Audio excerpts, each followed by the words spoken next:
Hello student, welcome back. उम्मीद करता हूँ यहाँ पे सब लोग ठीक हो गए। यहाँ पे अपना मेन पर्पस जो एसपी को पढ़ाने का है, मतलब आपको क्रैक करना है एग्जाम बॉस। कोई भी सिनेरियो हो जाए, कुछ भी हो जाए, एसपी क्रैक करना है आपको। फर्स्ट पार्ट्स के अंदर अपन ने चैप्टर नंबर 1 और सेकंड देखा। ये सेकंड पार्ट होगा जहाँ पे अपन चैप्टर नंबर 3, 4 और 5 क्या करेंगे, रिविजन्स करेंगे फटाफट ऊपर ऊपर से, क्योंकि पूरा डिटेल में पढ़ाने नहीं जा सकता बिकॉज अगर मैं पूरा पढ़ाने बैठा तो फिर वो 2024 की री एग्जाम आ जाएगी। 2024 की तो नहीं आ जाएगी, मतलब एग्जाम बहुत टाइम लग जाएगा। तो बेटर है कि भाई जो मैं पढ़ा रहा हूँ उस पर क्या कीजिए, गौर फरमाइएगा, मतलब ध्यान रखिएगा हिरेन सर क्या बोल रहे हैं, क्या क्या इंपॉर्टेंट क्वेश्चंस हो गए, ये सब चीज़ें आपको क्या करनी है, ध्यान में रखनी है बॉस। यस, फर्स्ट पार्ट अगर जिन बच्चों ने नहीं देखा तो फर्स्ट ऑफ ऑल वो फर्स्ट पार्ट देख लीजिए, जहाँ पे first chapter number first and second क्या किया, डिस्कस किया है। स्पेशल वीडियोस है, स्पेशल बच्चे लोग के लिए, जो मतलब जो री एग्जाम्स दे रहे हैं उनके लिए है। सो ज़रा भी टेंशन मत लीजिए, अपने आप को ज़रा भी डाउन मत होने दीजिए, बी पॉजिटिव, सब ठीक हो जाएगा। बट हाँ, मेहनत करनी है अपने को। 22 को एग्जाम्स है आपके लिए। हिरेन सर इतना मेहनत कर रहा है तो आपको हिरेन सर के लिए एक लाइक होनी चाहिए और शेयर कर दीजिए अपने जितने भी फ्रेंड सर्कल में, मेरी लिंक क्या कर दीजिए, फॉरवर्ड कर दीजिए। और सब्सक्राइब करना भूलना नहीं, ये बहुत इंपॉर्टेंट चीज है, क्योंकि इस साल टारगेट रखा है कि एक साल क्या बोलो, 1 लाख बच्चे तक अपने को क्या करना है, पहुंचना है। तो प्लीज बच्चे लोग, आपकी रिस्पॉन्सिबिलिटी होगी कि आप ही हो जो पहुंचा सकते हो। मुझे शेयर कर दीजिए अपने जितने भी फ्रेंड सर्कल में है, क्योंकि मैं हमेशा ट्राई करते रहता हूँ कि और जो भी मैं एजुकेशन देता हूँ फ्री ऑफ कॉस्ट देता हूँ, कोई भी पैसा अमाउंट चार्ज नहीं करता हूँ यहाँ पे। सो प्लीज़ आप उतना कर दीजिए, शेयर कर दीजिए अपने फ्रेंड सर्कल में जिन्होंने क्लासेस ज्वाइन नहीं किया। विदाउट टाइम वेस्ट अपन चैप्टर नंबर 3 पे फोकस करेंगे। जो चैप्टर नंबर 3 आपके एग्जाम के लिए है, आपकी जो बोर्ड एग्जाम है, री एग्जाम्स है, उसके लिए बहुत इंपॉर्टेंट चैप्टर्स होगा, क्योंकि यहाँ पे मिनिमम आपको 15 से 20 मार्क का क्वेश्चन आते हैं बॉस। 15 से 20 मार्क के क्वेश्चन आएंगे। शॉर्ट नोट के फॉर्म के अंदर बात करूँ तो बहुत रिपीटेड क्वेश्चन इसके अंदर से पूछते हैं। तो प्लीज बच्चे लोग यहाँ पे ध्यान रखना, जो मैं बोलते जा रहा हूँ उसको खाली नोट डाउन करके रखना, हाईलाइट्स करके रखना, क्योंकि एवरी क्वेश्चन इसके अंदर से कहाँ ना कहाँ क्या होगा, हेल्प आउट करेगा आपको। और जिन बच्चों ने अगर इनको पूरा चैप्टर नंबर 3 का पूरा वीडियोस अगर आपको देखना है, चैप्टर नंबर 3 का पूरा वीडियोस अगर आपको देखना है, तो मैंने वो चैप्टर्स पूरा चैप्टर नंबर 3 मैंने ऑलरेडी पढ़ा दिया। तो आप प्ले लिस्ट में जाना, उधर आपको क्या मिल जाएगी, आपको वीडियोस मिल जाएंगे डिटेल में, अगर जिन बच्चों को पढ़ना है उनके लिए। ठीक है, 22 है, आज ऑलरेडी 19 हो चुकी है, तो ऑलरेडी 2-3 दिन ही बाकी है। तो मेरा टारगेट होगा कि आपका जो भी है फटाफट क्या करोगे, सिलेबस कवर करवा दूंगा। यस, बिलीव करना मेरे पे। ठीक है, चलो let's start. Issue of shares, classification of shares की बात करूं, इसके अंदर बहुत सारे प्रोविजन है, चैप्टर बहुत लेंदी आई नो। यहाँ पे आप क्या कर सकते हो, इसको इग्नोर मार दो, इस लोग इधर पढ़ने की कोई जरूरत नहीं है। ऑथराइज शेयर कैपिटल क्या होता है, इश्यू शेयर कैपिटल क्या होता है, सब्सक्राइब और अनसब्सक्राइब कैपिटल क्या होता है, ध्यान में रखना, बिकॉज शॉर्ट नोट के लिए पूछ ले। इग्नोर मारना मतलब आप चाहो तो ऊपर ऊपर से एक बार क्या कर लेना, देख लेना, कोल्ड अप कैपिटल क्या होता है, पेड अप कैपिटल क्या होता है, ये सब। इश्यू ऑफ शेयर्स की बात करूं तो आपको पूरा चार्ट जो दिख रहा है यहाँ पे, पार्ट ए, बी, सी और डी के फॉर्म में, नथिंग बट पब्लिक ऑफर की बात करें तो 2 ऑफर होते हैं। आईपीओ, जब ये कंपनी फर्स्ट टाइम पब्लिक से पैसा मांगने जाती है, इनिशियल पब्लिक ऑफर बोलते हैं, और उसके बाद वापस से पैसा मांगने जाएगी कंपनी पब्लिक के पास, तो क्या बोलेंगे, FPO, nothing but full form बोल सकते हो उसको, फर्दर पब्लिक ऑफर और फॉलो ऑन पब्लिक ऑफर भी बोल सकते हो आप।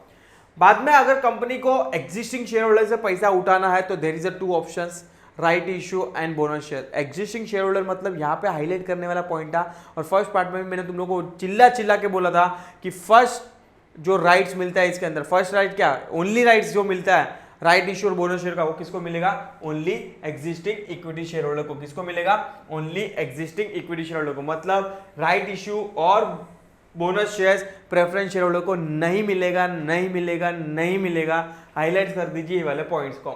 एग्जिस्टिंग एम्प्लॉइज की बात करो तो there is a 4 option, ESOP से, इसेप से, एसआरए से और स्वेट इक्विटी शेयर से। There are 4 variants. देखो ये सब क्या है, मेथड है, देना तो इक्विटी शेयर या तो प्रेफरेंस शेयर ही है, पर these are the various method की कंपनी चाहे तो इनसे क्या कर सकते हैं, ऐसे ऐसे मोड पे, ऐसे ऐसे वे आउट में क्या कर सकते हैं, पैसा उठा सकती है। और प्राइवेट प्लेसमेंट अगर पब्लिक आउटसाइडर से पैसा उठाना चाहे तो उठा सकते हैं, कोई प्रॉब्लम नहीं है। उसके अंदर भी राइट इश्यू और प्रेफरेंशियल अलॉटमेंट है, जो मैक्सिमम 200 पीपल्स को क्या कर सकते हैं, शेयर दे सकते हैं। यस, तो इसकी प्रोविजन सब डिटेल में लिखी है, पूरा चैप्टर्स देखने जाओगे तो। अभी पब्लिक इश्यू और पब्लिक ऑफर ऑफ शेयर्स के अंदर बात करूं तो देयर आर टू मेथड्स, एक फिक्स प्राइस मेथड होता है और एक बुक बिल्डिंग होता है। फिक्स प्राइस मेथड मतलब नथिंग बट जो प्राइस आपके प्रोस्पेक्टस के अंदर लिखा है। अभी यहाँ पे तुम लोगों को मैं प्रोस्पेक्टस नहीं समझाऊंगा बॉस, प्रोस्पेक्टस क्या होगा, उसके लिए आपको 11 बार जाना पड़ेगा, ठीक है। Prospectus nothing but invitation card, जहाँ पे आपको प्राइस फिक्स लिखी रहेगी, भाई एक शेयर हम लोग 10 रुपए दे रहे, 20 रुपए पे दे रहे, 50 रुपए पे दे रहे कि 100 रुपए पे दे रहे, नथिंग बट आपके प्रोस्पेक्टर में जो प्राइस लिखी रहेगी उस nothing but fix price method. Certain times ऐसा होता है कि कंपनी को अपनी प्राइस मालूम ही नहीं होती कि प्राइस कितनी है। जैसे कि अपन आईपीएल में देखते हैं कि एक बेस प्राइस होता है कि जहां पे अपन सपोज कि फॉर एग्जांपल प्लेयर का बेस प्राइस देखते हैं कि जिसकी स्टार्टिंग रेंज 10 लाख से शुरू होती है, बाद में बीडिंग होती है। बीडिंग नथिंग बट बोली लगती है 10 lakh, 20 lakh, 30 lakh, 40 lakh, this are the nothing but bidding. तो ये ऐसा एक मेथड है बुक बिल्डिंग मेथड, जहां पे आपको क्या होगी, प्राइस पब्लिक डिसाइड करेगी बीडिंग के फॉर्म में। मतलब कंपनी दो प्राइस रेंज नक्की करेगी, जो हायर प्राइस होगा और एक है लोअर प्राइस। मतलब नथिंग बट एक फ्लोर प्राइस बोलते हैं लोअर प्राइस को, एक कैप प्राइस होगा। वो रेंज में जो फाइनल प्राइस होगा उसको कौन सा प्राइस बोलेंगे, कट ऑफ प्राइस बोलेंगे। जो प्राइस रेंज है वो कंपनी डिस्क्लोज करेगी कि आपको इसके, आईपीएल में भी अपन ऐसे ही देखते हैं ना कि बेस प्राइस होता है और एक हाईएस्ट प्राइस होता है कि उसके ऊपर कोई प्लेयर की बोली नहीं लगेगी। तो सेम लाइक इसके अंदर भी, शेयर्स के अंदर भी, जहां पे बेस प्राइस दिया रहेगा वहां से बोली शुरू होगी और जो भी फाइनल प्राइस होगा वो प्राइस को कौन सा प्राइस बोलोगे, cut off price. Lower price को क्या बोलोगे, फ्लोर प्राइस बोलोगे, क्या हाईएस्ट प्राइस को कौन सा प्राइस बोलोगे, कैप प्राइस बोलेगे। और जो प्राइस पे बीडिंग नक्की हुई है, प्राइस जो प्राइस पे शेयर अलॉटमेंट का डिसीजन लेंगे वो प्राइस को कौन सा प्राइस बोलेंगे, कट ऑफ प्राइस बोलेंगे। आईपीओ एफपीओ क्या होता है ऑलरेडी डिस्कस कर दिया तुम लोग को। सेकंड ऑप्शन से कि कंपनी अगर अपने शेयर होल्डर से, अपने शेयर होल्डर मतलब अपने कौन से, अपने एग्जिस्टिंग इक्विटी शेयर होल्डर से चाहे तो पैसा उठा सकती है, उसमें कोई प्रॉब्लम नहीं है। बट हाँ, there is a two various methods जहां पर राइट इश्यूअर्स है एंड बोनस शेयर्स है। राइट इश्यू मतलब अपने ही इक्विटी शेयर होल्डर को राइट दे रहे। कंपनी बोल रही है कि भाई हम लोग चाहे तो आउटसाइडर से पैसा ले सकती है, बट कंपनी क्या बोल रही है कि पहले हम लोग हक किसको दे, अपने ही शेयर होल्डर को, अपने ही इक्विटी शेयर होल्डर को। मतलब हम लोग उनका मौका दे रहे हैं कि अगर उनको चाहे तो और पैसा क्या कर सकते हैं, इन्वेस्ट कर सकते हैं। कंपनी उसके बदले में क्या देगी, शेयर्स देगी। मतलब पहला राइट्स किसको दिया, एग्जिस्टिंग इक्विटी शेयर होल्डर को। Is nothing but right issue.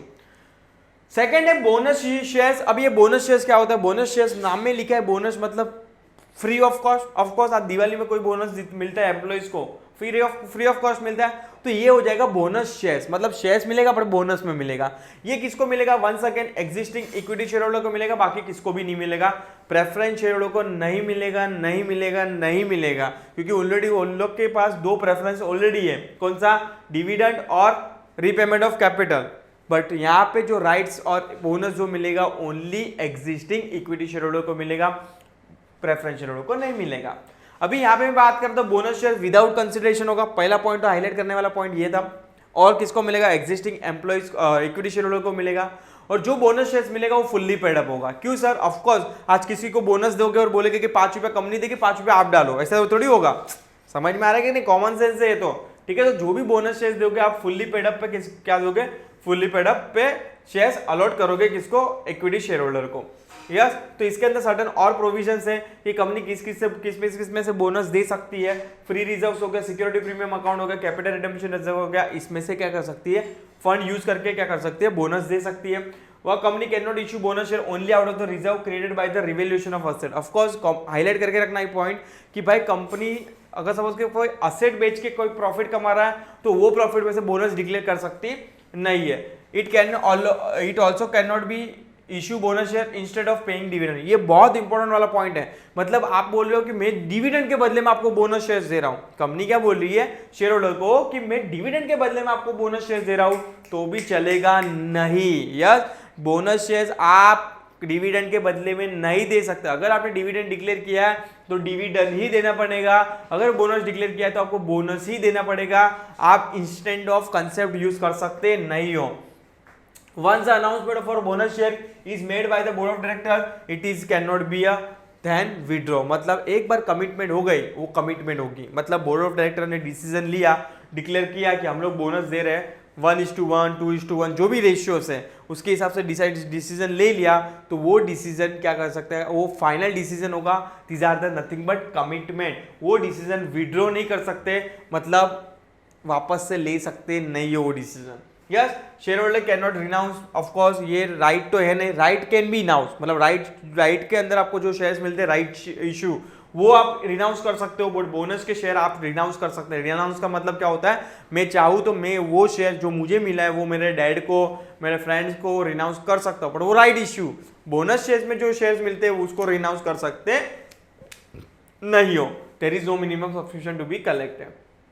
अगर मुझे एग्जिस्टिंग एम्प्लॉयज को शेयर्स देना है तो there are various method, ESOS होता है, इसेप्स होता है, एसएआरएस होता है, एक शेयर इक्विटी शेयर होता है। एग्जाम के लिए बात करूं तो ये short note, right issue, bonus shares,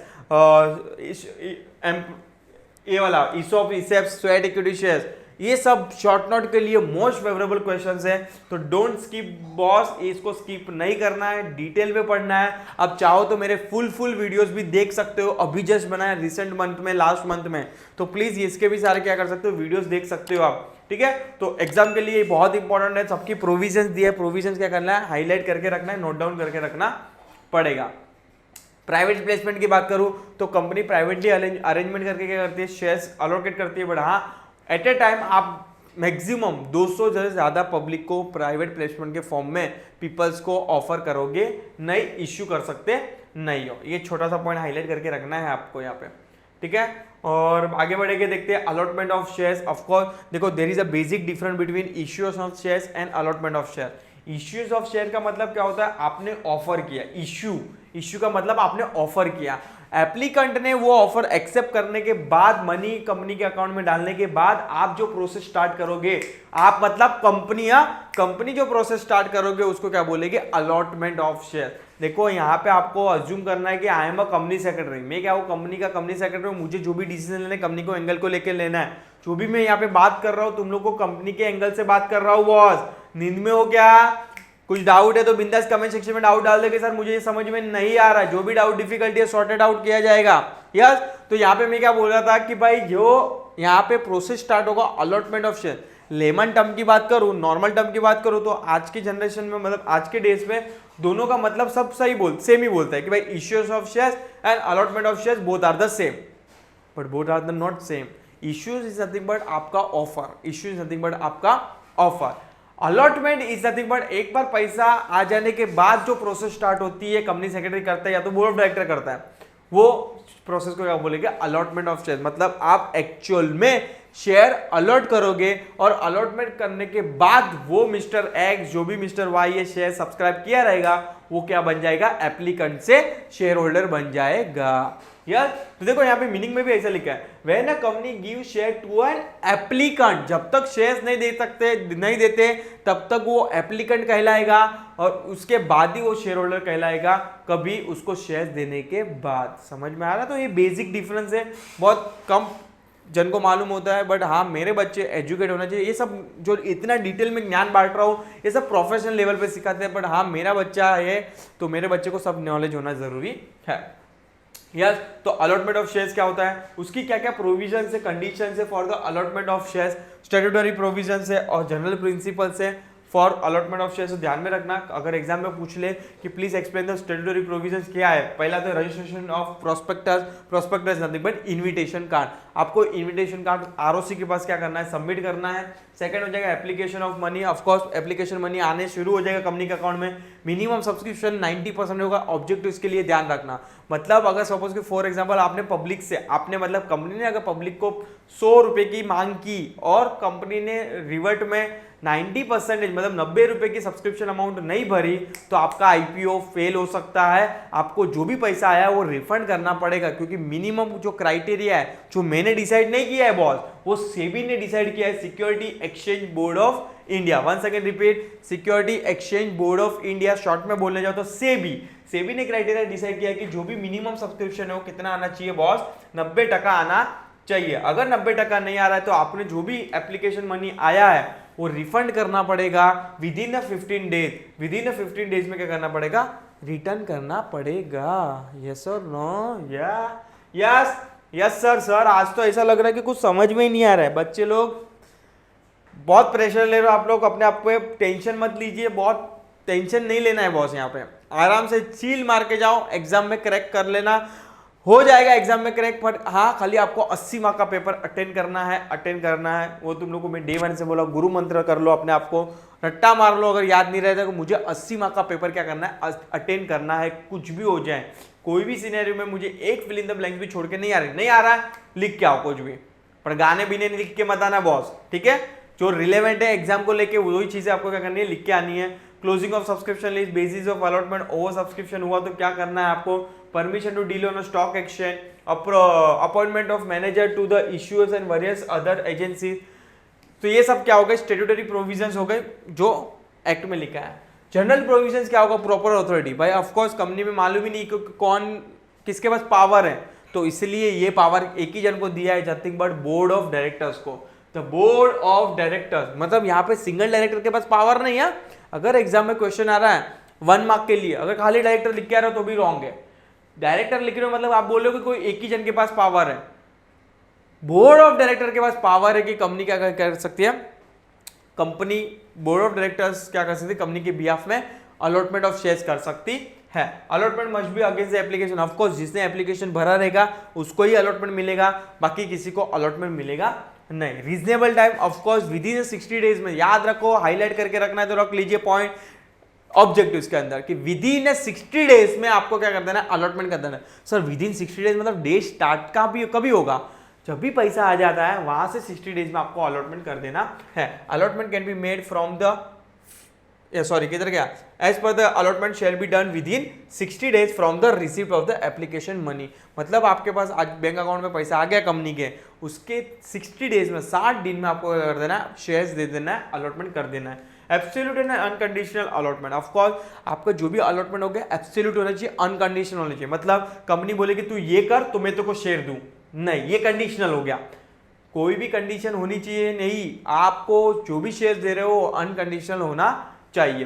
communicate करना है, ऑफ कोर्स उसका सपना तो नहीं आएगा मिस्टर एक्स को घर पे बैठ के कि हाँ यार मेरे को शेयर्स मिल गया, तो उसके लिए आपको कम्युनिकेट करना पड़ेगा। एज अ कंपनी आपको लेटर लिखना पड़ेगा मिस्टर एक्स को कि कांग्रेचुलेशन, हम लोग आपको क्या कर रहे हैं, सो एंड सो अमाउंट के शेयर्स दे रहे हैं, और allotment should not be in the contravention of the any law. मतलब आपको कोई भी अदर लॉ कॉन्ट्रावेंट नहीं करना है, मतलब अगेंस्ट में नहीं जाना है।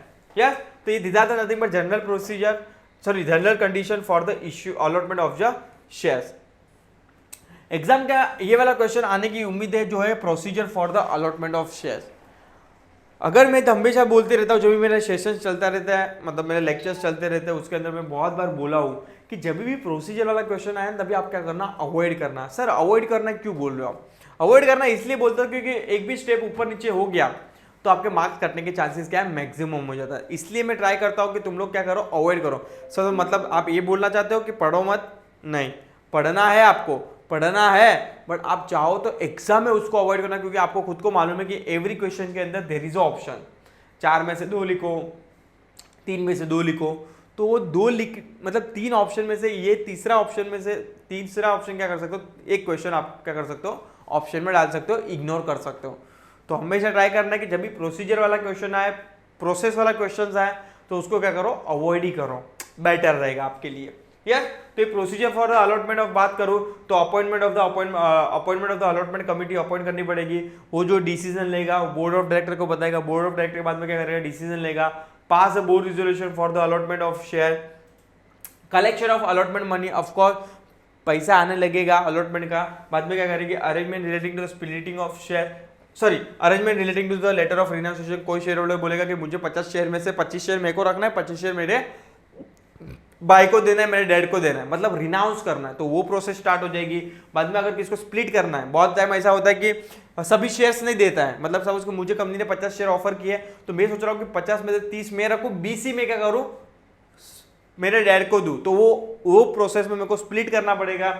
File the return of allotment, आपको विद इन द 30 डेज में, याद रखो ऑब्जेक्टिव्स में आ सकता है, विद इन द 30 डेज में आपको क्या करना है, अलॉट करना है, रिटर्न फाइल करना है किसके पास, आरओसी के पास। आज सपोज कि for example board of director ने अप्रूवल दिया कि कंपनी को ये पर्सन को शेयर्स अलॉट करने हैं, अलॉटमेंट के बाद वो बोर्ड रिजोल्यूशन आपको 30 डेज में किसको फाइल करना है, आरओसी को। आरओसी का फुल फॉर्म क्या है, रजिस्टर ऑफ कंपनीज के पास क्या करना है, विद इन 30 डेज में from the date of allotment का रिटर्न फाइल करना है। ठीक है, देखो यहाँ पे लिखा है रजिस्टर ऑफ कंपनीज, शॉर्ट में बोलने जाओ तो ROC. See prepare the register of member. Of course allotment करने के बाद आपको रजिस्टर ऑफ मेंबर के अंदर उसकी एंट्री लिख देनी है कि mister x so and so shares, types of shares, total amount paid, वो सब चीज़ें जो अपना नॉर्मल रजिस्टर बनता है वैसा रजिस्टर के अंदर एंट्रीज आ जाएगी। नेक्स्ट हो जाएगा शेयर सर्टिफिकेट। शॉर्ट नोट आने के चांसेस है। Share certificate is nothing but क्या, share certificate is nothing but आपका अल्टीमेट एविडेंस है, अल्टीमेट प्रूफ है कि boss you are the owner of the company. Share certificate is ultimate evidence. अगर कल उठ के कोर्ट में केस गया तो शेयर सर्टिफिकेट एज अ आप क्या कर सकते हो, आप एविडेंस के फॉर्म में ले सकते हो। यस समझ में आ रहा है कि नहीं, मतलब कोर्ट एविडेंस के फॉर्म में शेयर सर्टिफिकेट ले सकता है तो इज अल्टीमेट एविडेंस कि भाई you are the owner of the company. अगर कल उठ के कुछ सपोज के for example register of members में मिस्टर वाई का नाम लिखा है और शेयर सर्टिफिकेट है मिस्टर एक्स के नाम का, तो मिस्टर एक्स ही क्या कहलाएगा, शेयर होल्डर कहलाएगा। रजिस्टर ऑफ मेंबर की भी एंट्री क्या करेगी, वैलिड काउंट होगी नहीं। समझ में आ रहा है। तो शेयर सर्टिफिकेट क्या है, अल्टीमेट एविडेंस है, प्रूफ है कि बॉस तूने पैसा दिया है कंपनी में और now you are the share holder of the company. It is a registered document issued by the company which is a evidence of ownership of the specified number of share of the company। हम लोग को मालूम गिरेगा कि किसका नाम का कौन शेयर होल्डर है, तो शेयर सर्टिफिकेट देख लेना। यस तो कंटेंट ऑफ शेयर सर्टिफिकेट क्या होगा, मतलब शेयर सर्टिफिकेट के अंदर क्या क्या इन्फॉर्मेशन होगी, नथिंग बट कंटेंट। मतलब नाम लिखा रहेगा, कंपनी का नाम क्या होगा, कंपनी का सीन नंबर क्या होगा, कंपनी की रजिस्टर ऑफिस क्या होगी, नथिंग बट लेटर है। बाद में आएगा फोलियो नंबर क्या होगा, शेयर सर्टिफिकेट नंबर कितना है, बाद में number of name of the member होगा कि भाई किसके नाम का share certificate, mister X, mister Y, mister Z, name nature of the shares, number of the shares and restriction number of shares, amount कितना पे किए, कॉमन सील होगा। तो these are the nothing but क्या क्या चीजें होगी share certificate के अंदर, उसको क्या बोलेंगे, component of the share certificate. ध्यान रखना, शॉर्ट नोट के लिए पूछ लें। ये एक टेबल जो दिख रहे हैं आपके सामने, क्या है सर, ये है टाइमलाइन, ये है आपकी टाइमलाइन कि with in how many days you have to issue the share certificate to the share holder.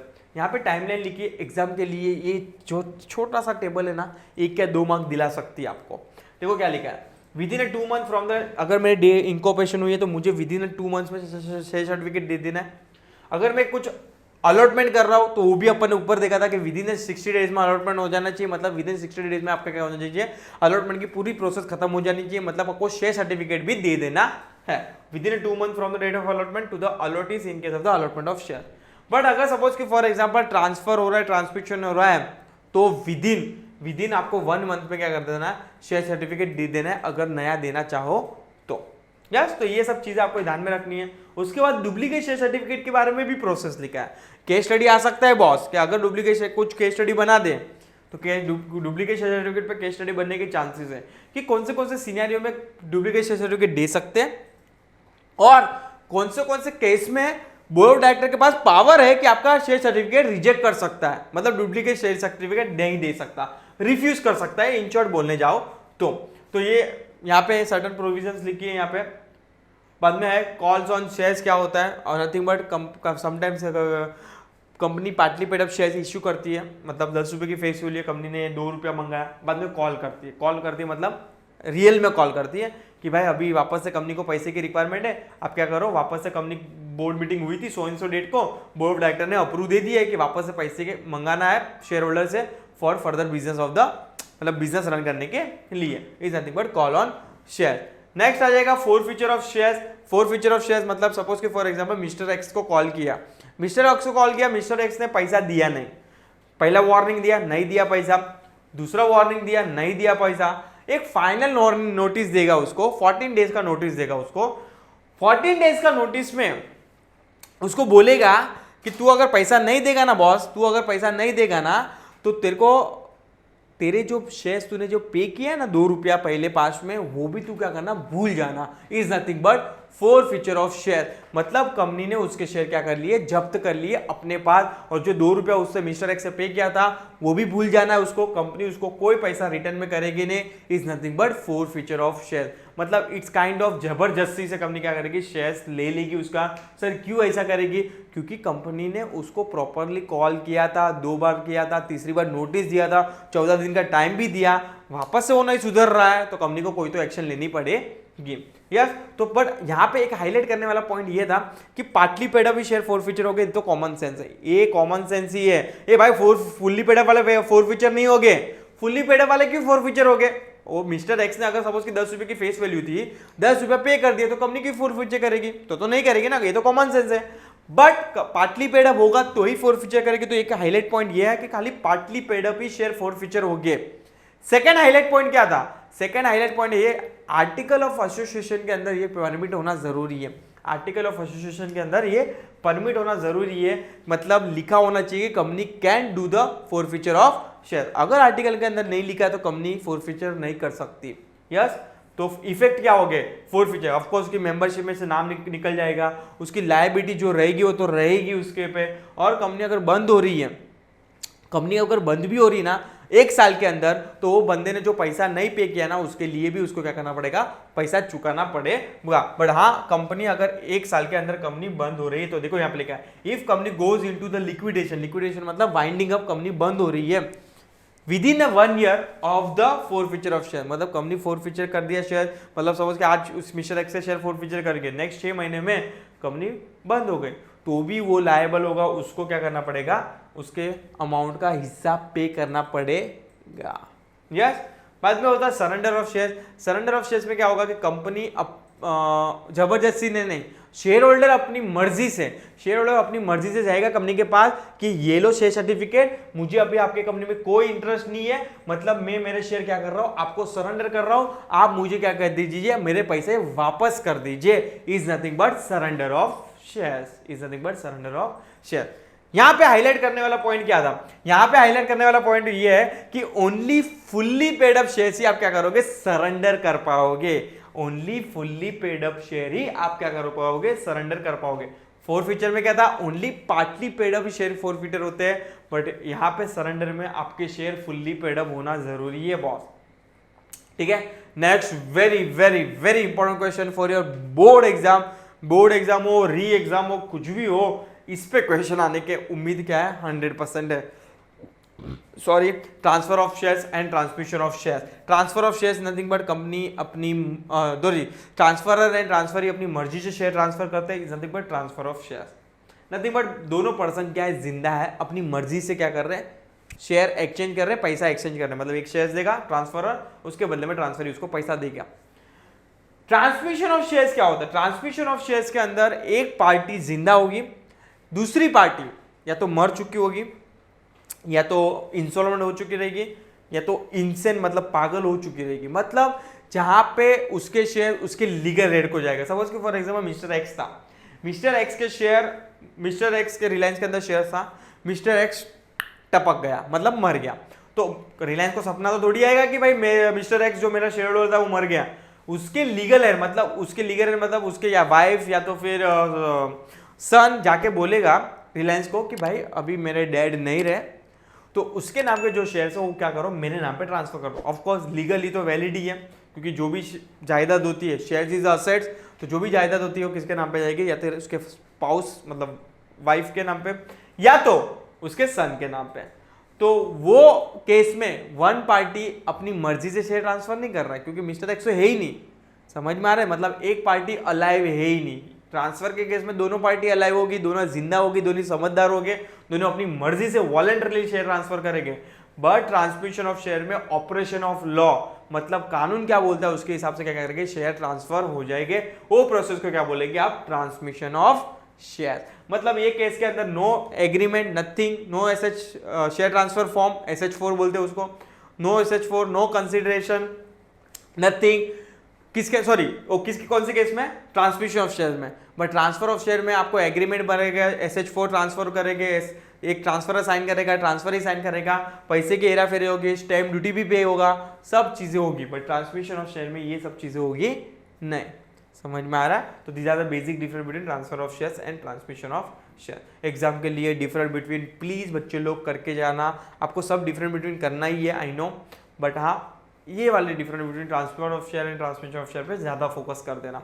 ठीक है, चैप्टर नंबर 4 पे आते हैं। अभी चैप्टर नंबर 4 फटाफट देख लेते हैं। उसके अंदर है ही नहीं कुछ ही नहीं है जो डिबेंचर के बारे में बोलता है। Yes, debenture is a kind of loan.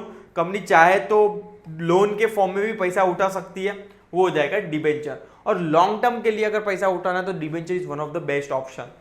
समझ में आया? तो डिबेंचर्स के बारे में देखेंगे तो क्या क्या प्रोविजंस है, ये ऑलरेडी मेरा चैप्टर्स चल रहा है अभी। 3 चैप्टर तो पूरे कंप्लीट हो चुके हैं। जिन बच्चों को डिटेल में वीडियोस चाहिए तो बिंदास क्या कर सकते हैं, प्ले लिस्ट में जाके मेरे वीडियोस देख सकते हैं। एक एक कंसेप्ट को मैंने डिटेल में समझाया। यहाँ पे मैं तुम लोग को डिटेल में नहीं समझा रहा हूँ, यहाँ पे तो आपको अपना रिविजन टाइप है और इंपॉर्टेंट क्वेश्चन में क्या बोल रहा हूँ, हाईलाइट्स दे रहा हूँ और क्या करना, नोट डाउन करके रखना आप। यस तो यहाँ पे रेगुलेशन ऑफ प्रोविजन है for the debenture, issues of debenture, companies act में क्या लिखा है, रूल्स के अंदर क्या लिखा है और सेबी क्या बोलता है, ऐसे करके आपको डिबेंचर्स की क्या दिया है, प्रोविजंस दिया है। उसके बाद आता है procedure for issues of debenture, जो एग्जाम के लिए इंपॉर्टेंट है, याद रखना। पर हाँ वन सेकेंड मेरा डिसएडवांटेज ये है कि मैं इग्नोर करने बोलता हूँ। इग्नोर करने इसलिए बोलता हूँ, वन सेकेंड प्रोसीजर है, क्योंकि प्रोसीजर में आपको एक एक पॉइंट क्या करना है, डिटेल में पढ़ना है। ठीक है, देखो प्रोसीजर आप देखोगे तो एक एक पॉइंट आपको क्या करना है, स्टेप बाय स्टेप्स होता है। तो अगर इसमें से कोई भी स्टेप स्किप हो गया तो आपके मार्क्स करने के चांसेस मैक्सिमम है। इसलिए अवॉइड करना कि ट्राई करना कि आप प्रोसीजर वाले क्वेश्चंस अटेंड ना करो। ठीक है, कोई प्रॉब्लम नहीं। अगर जिसको बच्चे को कॉन्फिडेंस है कि भाई रट्टा मारा है उसने, procedure for allotment of debenture, क्या प्रोसीजर होंगे, ऑफ कोर्स पहले तो board resolution, board meeting conduct करेंगे, बोर्ड ऑफ डायरेक्टर आएंगे, board of director resolution pass करेंगे। सेकंड हो जाएगा ऑफ कोर्स शेयर होल्डर की भी परमिशन लेनी पड़ेगी, क्योंकि आप लोन ले रहे हो। अगर कंपनी के अंदर लायबिलिटीज ले रहे हो तो शेयर होल्डर को तो बताओ, ओनर को तो बताओ। तो मेंबर्स की भी मीटिंग होगी, उसको कौन सी मीटिंग बोलते हैं, एक्स्ट्रा ऑर्डिनरी मीटिंग बोलेंगे। बाद में आपको रजिस्टर के पास फाइल करना है resolution. Fourth obtain credit rating, आपको रेटिंग भी करवाना है। क्यों रेटिंग करना है भाई, अगर आप बैंक में लोन लेने जाओगे तो वो भी आपका क्रेडिट स्कोर चेक करता है। मतलब you are the eligible, you are capable, not eligible, you are capable to repay the amount. तो सेम अगर कंपनी लोन ले रही है तो उसको रेटिंग करवाना है, उसको बोलते हैं क्रेडिट रेटिंग, कि भाई कंपनी कल उठ के कैपेबल है कि भी नहीं वापस से अपना डिबेंचर का अमाउंट रीपेमेंट के time. Yes, enter into the underwriting agreement, आपको अंडरराइटिंग एग्रीमेंट के साथ साइन भी करना है। ठीक है, नेक्स्ट हो जाएगा issue of prospectus, offer letter and letter of offer. ये सब, ये prospectus nothing but invitation card. जब आप पब्लिक को ऑफर करोगे, मुझे मतलब कंपनी को डिबेंचर्स की रिक्वायरमेंट है, आप चाहो तो इन्वेस्ट कर सकते हो, बट ये रही इन्फॉर्मेशन, मतलब प्रोस्पेक्टस के अंदर सब चीजें आपको क्या करनी है, मेंशन करनी है। बेसिक इन्फॉर्मेशन से लेके कंपनी की फाइनेंशियल पोजीशन तक, मैनेजमेंट को लेकर कंपनी का बिजनेस तक सब क्या करना है, दिखाना है। किसके अंदर, प्रोस्पेक्टस के अंदर। नथिंग बट आप बोल सकते हो इन्विटेशन कार्ड, क्योंकि आज जो कोई भी पब्लिक इन्वेस्ट करेगी किसके बेस पे करेगी, इन्विटेशन कार्ड के बेस पे करेगी ना। वो चेक करेगी कंपनी का फाइनेंशियल रिकॉर्ड कैसा है, कंपनी का रीपेमेंट शेड्यूल कैसा है, कंपनी लास्ट 5 ईयर में कितना डिफॉल्ट किया है, कितनी पेनल्टीज भरी है। तो ये सब चीजें अगर मेंशन होगी तो इन्वेस्टर को इजी हो जाएगा whether they are ready to invest और not. Next, open a bank account, separate bank account open करना है, वहां पे सब पैसा आएगा जिन इंटरेस्टेड रहेगा। Receiving the application money, hold a board meeting, issue the debenture certificate and make entries in the register of member. ठीक है, तो these are the simplest process for the process for the allotment of debenture. Next आ जाएगा chapter number 5, जो होगा आपका पूरा discuss करेगा डिपॉजिट के बारे में। अगर कंपनी बोले कि हम लोग को लॉन्ग टर्म के लिए पैसा नहीं चाहिए, हम लोग को शॉर्ट टर्म के लिए पैसा चाहिए, हमको लॉन्ग टर्म के लिए पैसा नहीं शॉर्ट टर्म के लिए पैसा चाहिए, तो कंपनी क्या कर सकती है, डिपॉजिट के फॉर्म में क्या कर सकते हैं, पैसा उठा सकती है। वन सेकेंड, डिपॉजिट के बदले में, मतलब कंपनी डिपॉजिट एक्सेप्ट करेगी और कंपनी उसके बदले में कुछ तो देगी ना, प्रूफ। कल उठ के मिस्टर एक्स बोलेगा मैंने तो कंपनी में इन्वेस्ट किया था, तो प्रूफ क्या रहेगा, तो कंपनी को क्या देना है, उसको डिपॉजिट रिसिप्ट देनी है। यहाँ पे सर्टिफिकेट नहीं आएगा, डिपॉजिट रिसिप्ट होगी।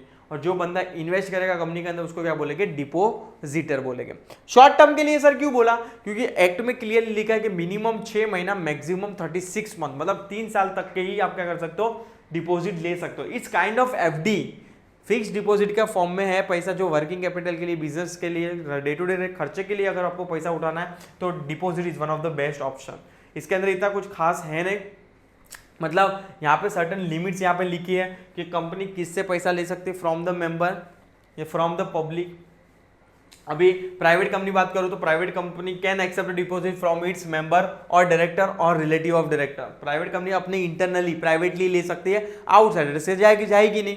प्राइवेट कंपनी का नेचर ही बोलते हैं ना, प्राइवेट कंपनी की डेफिनेशन भी बोलती है कि company, private company as a nature outsider से पैसा ले सकती नहीं है। तो किससे पैसा लेगी, अपने ही घर वालों से, या तो अपने ही मेंबर से, या तो अपने ही डायरेक्टर से, या तो अपने रिलेटिव ऑफ द डायरेक्टर से। पब्लिक कंपनी में भी 2 criteria, public other than eligible company और public eligible company. Other than eligible company मतलब वो कंपनी खाली मेंबर से और डायरेक्टर से पैसा उठेगी, और एलिजिबल कंपनी मतलब क्या, मतलब वहां पे एक लिमिट लिखी है कि अगर तेरा नेटवर्थ 100 करोड़ और ज्यादा है और टर्नओवर अगर 500 करोड़ से ज्यादा है तेरी कंपनी का, तो you are the eligible company, मतलब you are the eligible company मतलब आप पब्लिक से पैसा उठा सकते हो।